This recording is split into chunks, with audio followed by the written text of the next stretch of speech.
after a quick wardrobe change. You ready? All right, let's do this. Welcome to episode 24 of the AdoreKnit Podcast. I'm your host, Steph, also known as the Knitting Samurai, and this is my craft room. How are you doing? Are you enjoying your knitting? I am. Yeah. It's school vacation week here, so I'm a little bit frazzled because the role of cruise director is both tiring and rewarding. If you're new to the podcast, I am Steph. I have a 5 and an 8-year-old son and a husband and a cat, and I live in New Hampshire, and we have a little Etsy shop where we sell progress keepers and stitch markers by the same name. So let's jump right in. First up, I have a finished object. Oh, I'm not organized today. I'm sorry, I just can't do it. So there may be a listing of what's coming up on the show.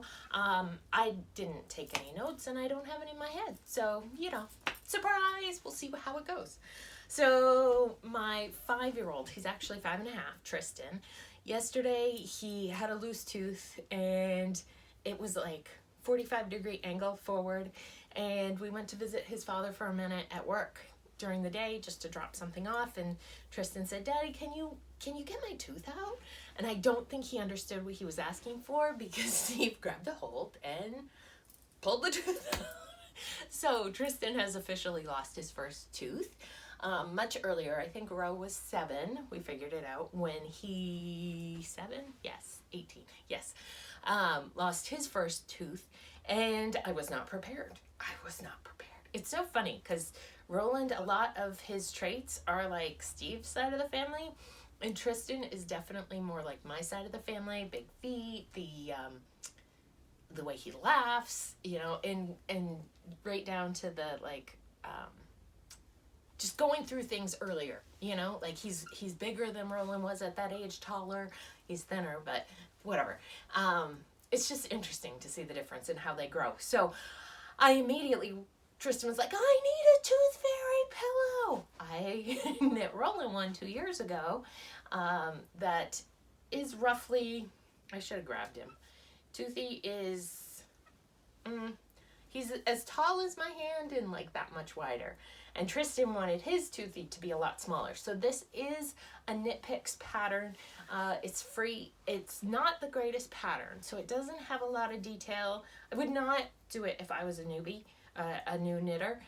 It's more advanced, or you need to have more intuition as to what to do for the pattern. Like the pattern shows the tooth with a pocket on the back, but there are no instructions on how to knit the pocket for the tooth on the back. So you need to be able to figure that out. It doesn't say anything about embroidery for a face or safety eyes. You need to do that yourself. It includes Kitchener. It includes knitting 2 socks at a time. You have to cast on for both legs of the tooth and knit them at the same time, or you have to knit them separate and then join them. It's just a little bit confusing. It doesn't say sew up the space between. There's just things left out of it. It's a free pattern. It's fine. It gave me a jumping off point and I was able to figure it out. So this guy's definitely cuter than Roland's. I had a better idea of where to put the eyes. I like his size. I used US Zeros, 2mm needles, and this is Knit Picks palette. I kind of felt like, ooh, I'm all about the Knit Picks here with their pattern and their yarn. So just a real basic little tooth. It used less than 100 yards, I want to say, and I probably knit it in 3 hours. It was slower than I thought it would be. I thought it would be faster, but I'm not the best at Kitchener. It's not perfect. The first one I did great. The second one I tried to do off my memory, and that's a problem. So, hey, I don't think he has a name yet, but there he is with his little smile. I'm pretty pleased with how I did the smile, too. Normally my embroidery is not great. I have another project to show you haven't seen in a while because I got mad at it and I set it aside. This is the baby vertebrae pattern, and it's ready to be frogged. So after my trip to the frog pond and being so dedicated to, finish it or frog it and get it done, I realized that this is not what I want. It doesn't look like I want. The sleeves are way too big. I've knit the body and a sleeve, and the sleeve is probably, honestly, 50% bigger than it needs to be for a baby. And it's short. I'm not happy with this pattern. I've never been happy with this pattern, if I'm honest. This is the second or third one I knit, and I'm not a big fan of it. So I was using Socks That Rock, the medium weight, and while I like this yarn, I figured out that the worsted red that I chose to go with it is worsted spun, and the Socks That Rock is a smoother, higher twist yarn, and so it lays a lot flatter. It looks more polished and finished to my eye, and the red looks more rustic, and I'm not a fan of that look of these two together. So I'm done with it. I'm done. I will, apparently I had just picked up for the sleeve. I hadn't added any yarn to it. So I'm going to frog it, and maybe I'll knit a different sweater with this yarn and get some red Socks That Rock so that the trim, because I really like the vision in my head of that yarn with a red trim for a baby sweater, but that's not the execution. So done, out of here.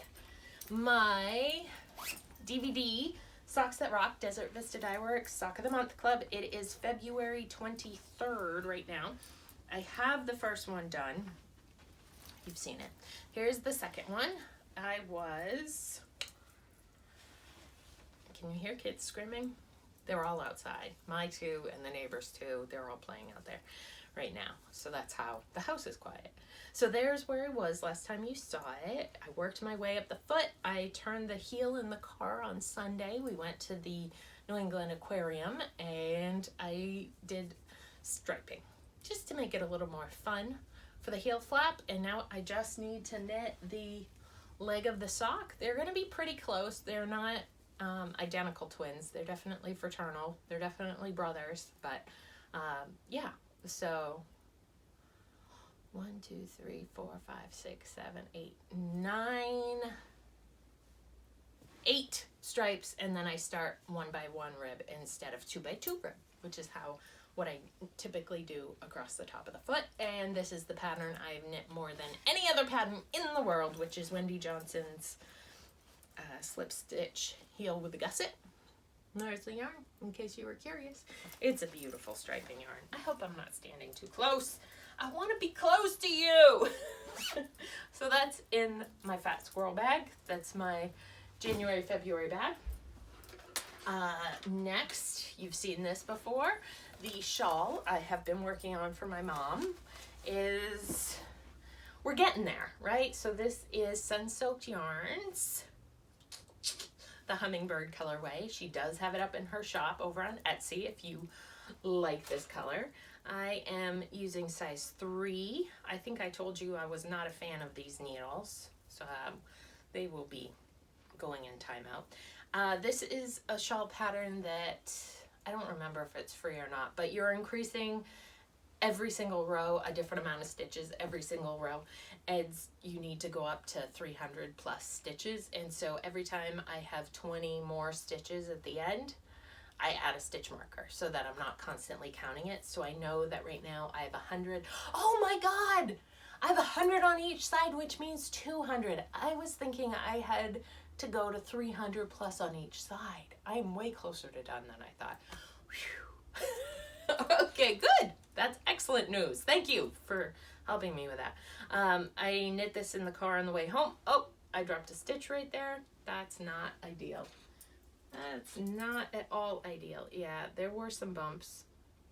I have a hard time with Steve's car and getting car sick. So,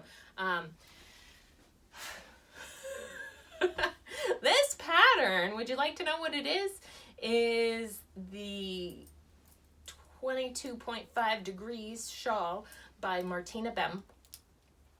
I'm knitting it on size 3s. It's very mid-row, awful bad podcaster, sorry.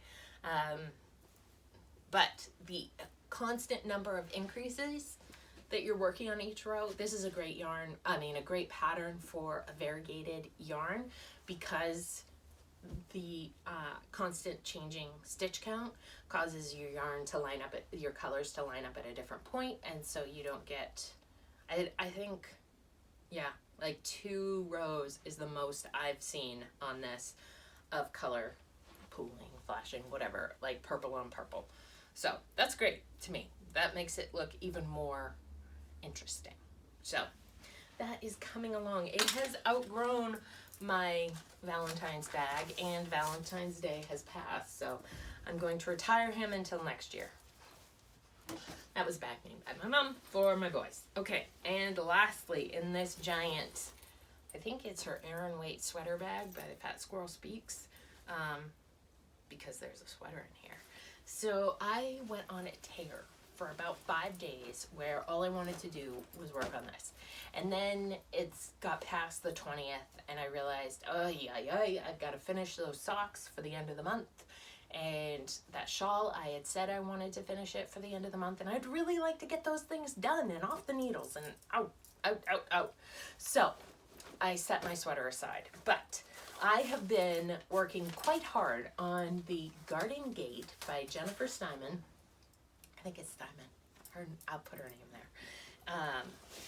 It may be on the pattern, but you don't want me to take time to look, do you? I don't want to look. Which is a colorwork top-down raglan, 2 colors. It's sort of a mock neck, or at least mine looks that way. It's definitely higher. It's not a boat neck.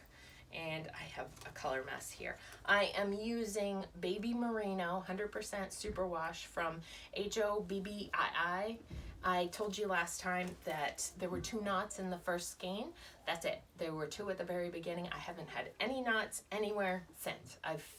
I have 8 purple skeins and 1 of the Dove, I think it's called Dove Gray, colorway, and no other knots. So that was just a weird one. I've finished 1 of the purple skeins, so I am now, I don't want to drop, like I'm a little nervous showing this, but yeah, so it's going along really super well. I'm at the largest point in the yoke.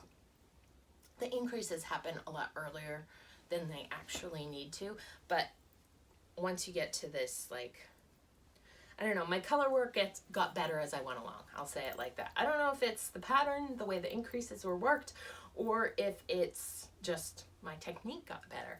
But I do believe washing and blocking will make it look a lot smoother up in here. Because right now you see it, it looks like it's ruffled. So, ruching. I feel like it'll be smoother. But isn't that beautiful? I love color work. So I don't have a lot to go, and I've been measuring because, you know, you do the color work and it's supposed to end at, or your yoke separation for the sleeves is supposed to be at the point when the color work ends, but because I'm using sport weight and not fingering weight, I've definitely been measuring to make sure that I don't end up with too deep of a yoke on my sweater, because that makes things just feel a little too roomy and boxy and whatnot.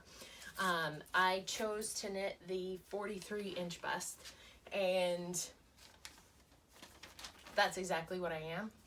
Or I'm 42 and a half or something. So it's going to be pretty fitted across the bust. I'm fine with that. That's fine. I may add in a few increases around my tummy area just because I don't want it to cling to me there. But in order for the shoulders to fit me nice and for it to be, because I want this part fitted up through here so it doesn't look like I'm wearing an oversized sweater. I don't like that feeling. And for my Sunset Highway, I believe I knit a 48 bust, and I wear it a lot, but it definitely rides up and there's extra fabric in through here. So I washed it and blocked it up. I pushed it, so hopefully that'll help tighten it up. Otherwise, oh well, I'll keep wearing it as my house sweater because it's super toasty, a fingering weight color work sweater. So it's like my base layer that I don't even know I need. Oh, Amazon's here. I wonder what the kids will do. So I have another 16 rows of the chart to go, and I'm chomping at the bit to get back to that. I don't know if she has, yes, she does have details on both sleeves.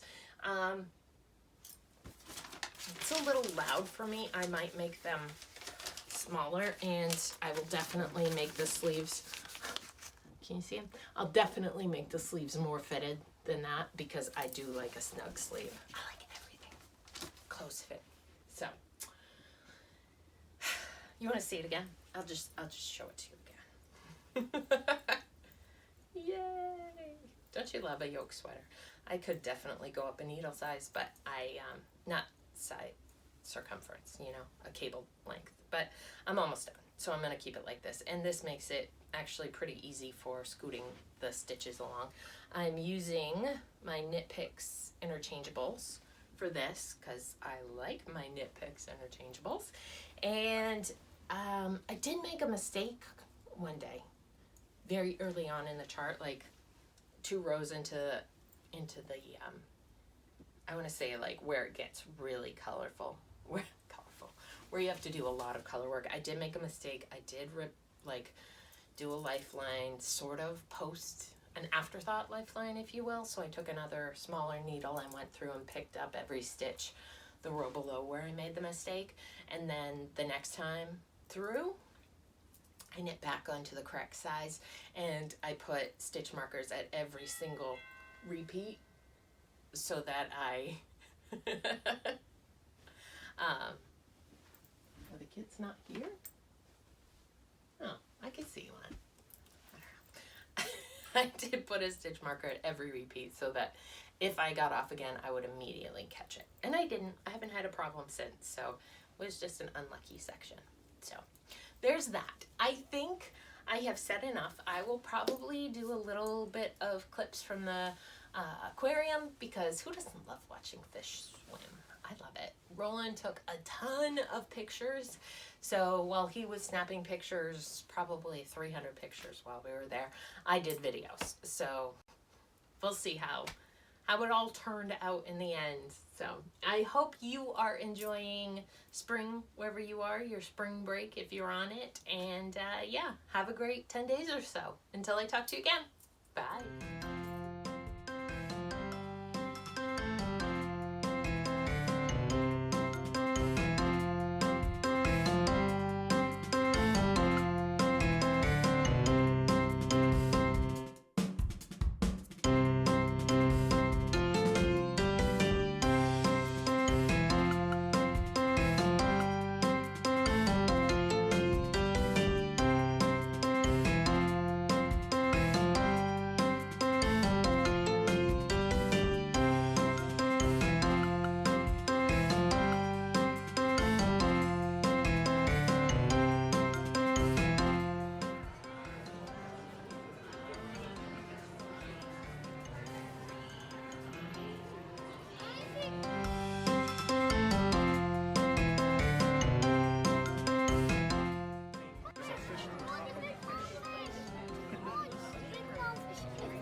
don't vibrate through. What? They don't do a whole lot, do they?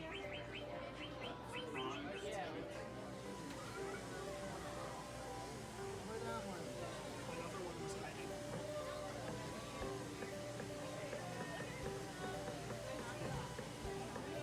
Keep it down, yeah. Right? Another one was hiding right in the front.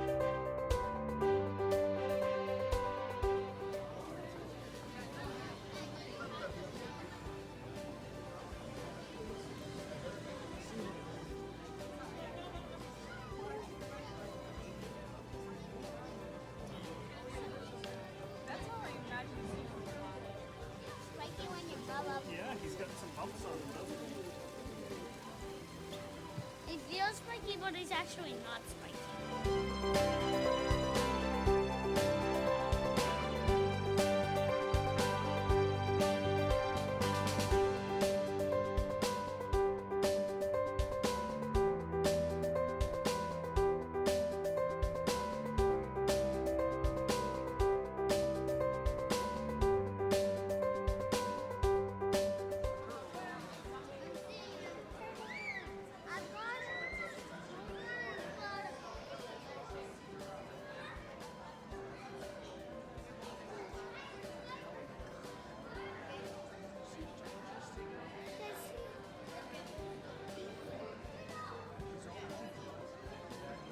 No, it's not.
I see one. That's creepy, Mom. What? Look at this. All he really is doing, Oh. he's just opening his mouth and like. He's like upside down. Oh, I see If the he other. stopped- Where's the other one? Where's another one? It's right there. I see one.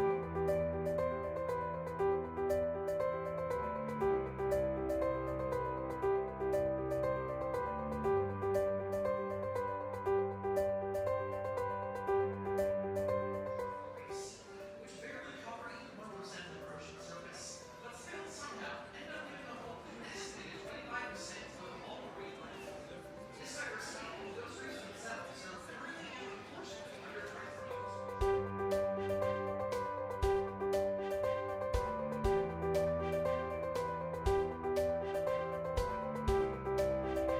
So Seth. Whoa. Whoa. Never mind. Wait, some of them's going. Why are they all just swimming around? Maybe that's the way the current goes. Some fight the current and some don't fight the current. Ooh, shark. That one's angry. That fish looks angry.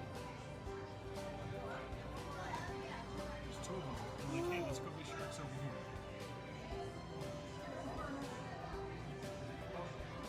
Oh, Here comes one of the big fish rolling. fish are fighting.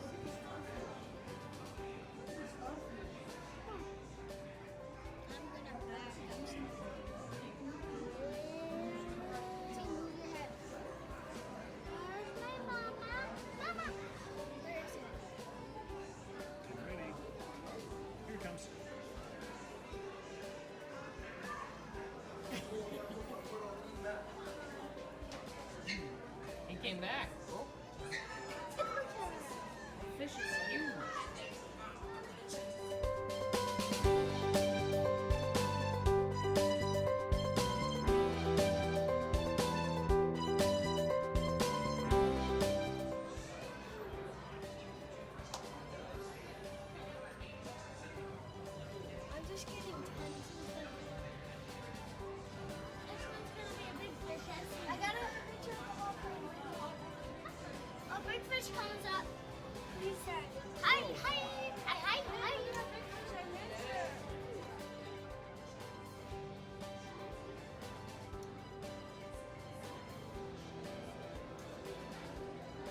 Scrabble.